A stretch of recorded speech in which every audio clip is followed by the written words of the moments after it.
From Monmouth College, it is Vice President of Development and College Relations, Hannah Maher. Good morning, Hannah. Good morning, Vanessa. So good to see you. It's great to be here. Thanks for having me. I'm so glad you're here. We have some things to catch up on. Huge donation made to the college we're going to talk about. But first, real quick, give us that update on how the presidential search is going. Oh, absolutely. As many folks know, we are in the search for Monmouth's 15th president. Dr. Clarence Wyatt had announced his retirement last spring, and he is finishing up now his 10th year at the college. So really excited to see that next leadership come in. It's a big opportunity for the college to continue just to move forward. We're excited for all the things that have happened, and I know a lot of the accomplishments over the past decade have been enticing for the candidate pool that we're seeing.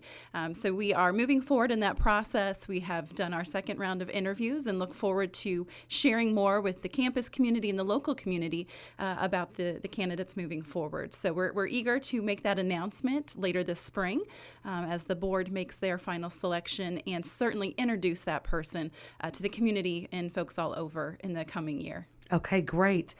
And recently we had a story released from your Office of Communications about a major farmland donation. Tell us all about that. We did. This was the second largest gift in the college's history, nearly $12 million. A very generous alumna, Marilyn Johnston, who graduated in the class of 1948, really considered the college in her legacy plans, and having, no family heirs to leave that directly to upon her passing, realized the college's policy to not sell farmland. So we were fortunate to have a number of individuals from our office who worked with her over the years in sharing that was, in fact, our policy for farmland, that it would keep that farmland working and certainly be an asset to the college. She was a loyal donor for nearly 40 years, I think really actually more than 40 years to the college. And it was important for her to think about how Monmouth's legacy continues. She wanted to support our mission, and this was a way she could do that. So we're just so fortunate to have that. It was 780 acres of, a great resource in the area, farmland in Mercer County.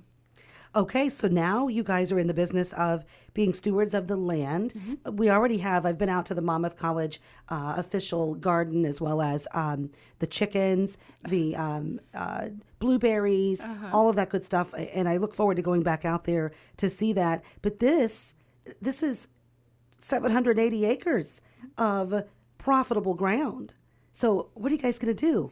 So we're proud that we retain farm managers for the property. It's working farmland for folks in the area. So local families who farm around the current arrangement will still hold. So those individuals who've been farming it will continue to do that for the area.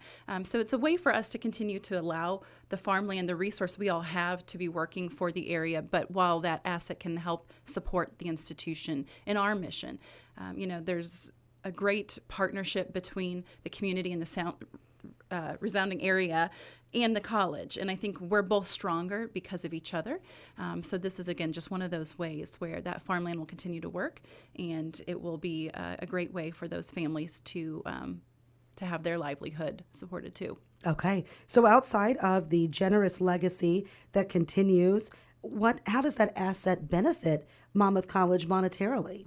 So the asset is placed in our endowment. So as of about the end of December 2023's calendar year end, our endowment stood around $145 million.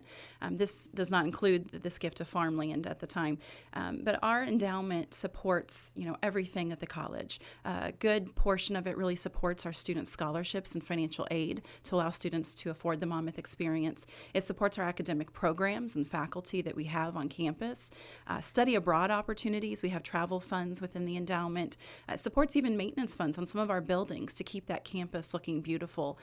So really it is a big part of our annual budget every year, the draw that we pull from our endowment in combination with tuition, and then certainly annual donations we receive. So it's just part of how we keep everything moving and progressing forward. We're talking with Hannah Maher. She's the Vice President of Development and College Relations. So really good news for the college in the fact that Dr. Clarence Wyatt will retire, and you'll be able to find another president. So we'll miss Dr. Wyatt.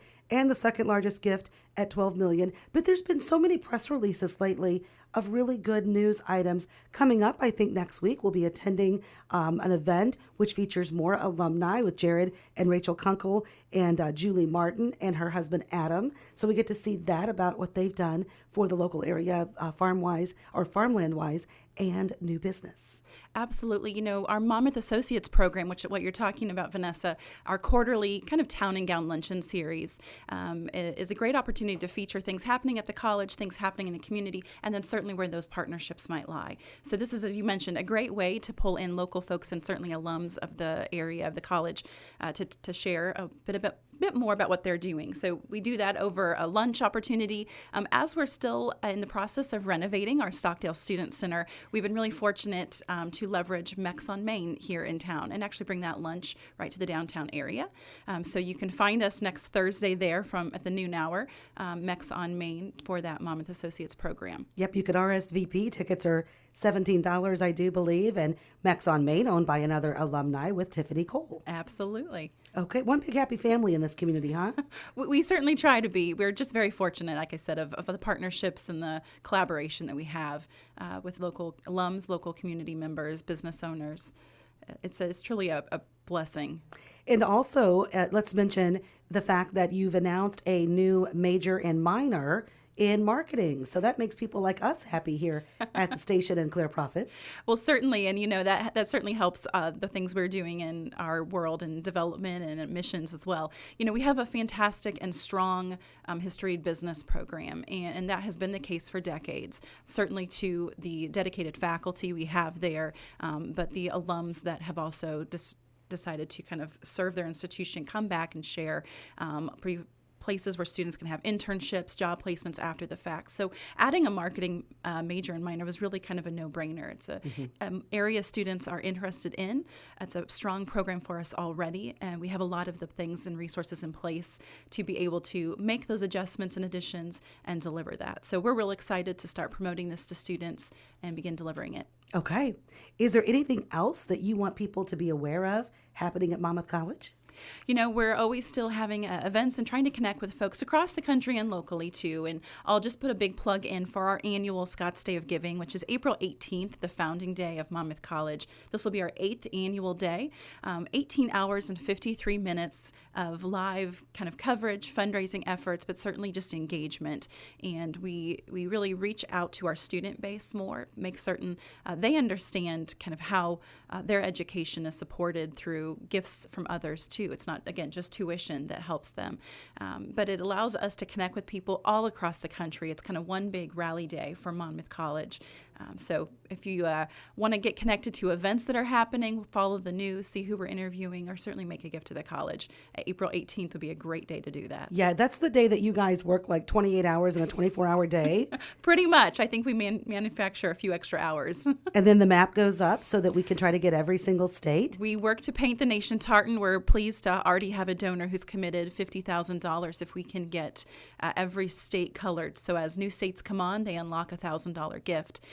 So we are going to be doing a lot of work to make sure we're reaching all corners of our country and pulling in support and really seeing that nation come to color, have all that Monmouth plaid on it. It's just a wonderful feature in the day. Have we reached the goal of all 50 states before? We have. I thought it can so. be a challenge. We do have a few states that don't have too many folks there. So that's where a lot of our alums who get invested in this day get on the horn and they start calling and texting friends. Sure. And really trying to help us Call shake a relative the trees. that's in that.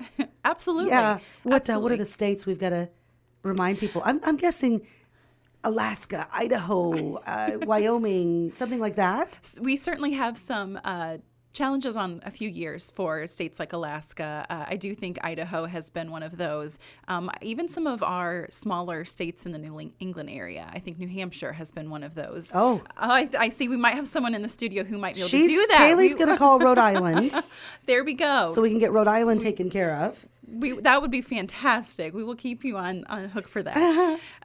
So, there's just a few states, but you'd be surprised how much that Monmouth reach really is. Yeah. And where our graduates land, where friends of the college, where parents of current students are. Oh, right? We're yeah. drawing in students from other areas, too. And so I can't go anywhere. Yeah, right? I don't remember which state, what zoo I was at. and I had on a Scots shirt, and I had 2-3 people come up and, Monmouth College? Not the one in New Jersey, I said. Oh, absolutely not. The one in Monmouth, Illinois. And I've been in the airport and had that happen. So that's pretty cool. We have the, kind of joke of the 6 degrees of Kevin Bacon, but it's really the Monmouth College version of that. It's the ties run deep, and you are always going to run into someone pretty much wherever you go. And our alums have those stories often. Yes. Okay, Hannah, great update. Thank you so much for everything. Absolutely appreciate the time here today. Yeah, we'll see you again soon.